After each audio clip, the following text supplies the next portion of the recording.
Another key to a successful clear aligner journey is following good treatment protocols. Let's start with attachments.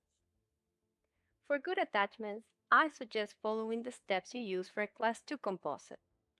Some other general tips are found here.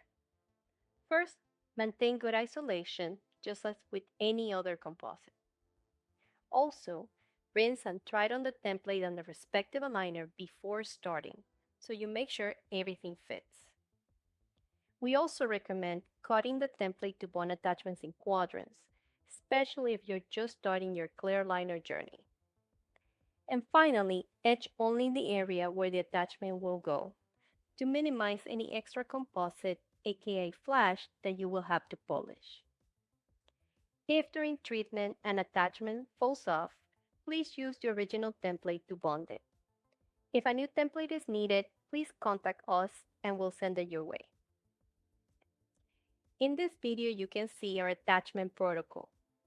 The doctor has cut the template and is adding the composite in the area designated for the attachment, making sure to overfill it just a little bit to minimize any bubbles. After that, she will prepare the tooth to receive the composite. So she's gonna polish to remove any plaque, etch, dry, bond, etc. Just make sure you're following your manufacturer's instructions specifically, because we need to make sure that the attachments are well bonded to sustain all the forces we will use during treatment. After you have followed your steps, you're going to take the template to the mouth and have the patient bite on a cotton roll to make sure it's seated. You will then grab your cotton plier and you're going to push the area around the attachment towards the tooth. Please note we're not squeezing the attachment. This is to further stabilize the tray.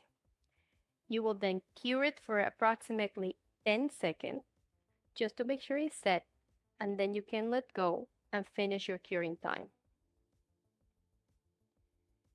After this, you're going to remove the template and polish around the attachment. This is crucial to make sure your treatment tracks. We will discuss that in a second.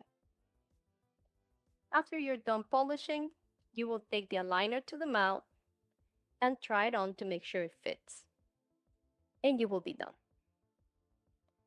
Now, please note we have prepared a one-pager protocol with this information so you can have it handy.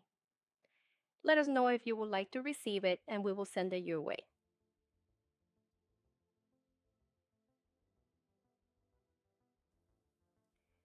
A common issue that presents due to poor attachment bonding is extra composite around the attachments, such as with this picture here. You see these attachments are rectangular and you see this halo of extra composite around them. This is all extra material that needs to be polished. This extra material changes the anatomy of the tooth and may cause the trace to not fit or may change the vector of forces, making the case unpredictable. This will make the treatment last longer and require more trace. So it is important to make sure you polish around this attachment. This is an example of well-bonded attachments. You see no flash around these rectangular attachments, and they are flush against the tooth. These attachments will stand the forces we will place on them to create any movements your treatment requires. If composite protocol is followed, attachments will last for the entire duration of the treatment. Here you can see this treatment took 13 months, and these attachments are still there. Be sure to indicate on your prescription on which teeth you don't want to bond attachments. We highly suggest avoiding placing attachments on crowns, veneers, and facial restorations, since they can dislodge or get damaged during treatment. As you can imagine, this can aggravate the patient and extend the treatment time too, so please make sure to take an extra minute to complete this section.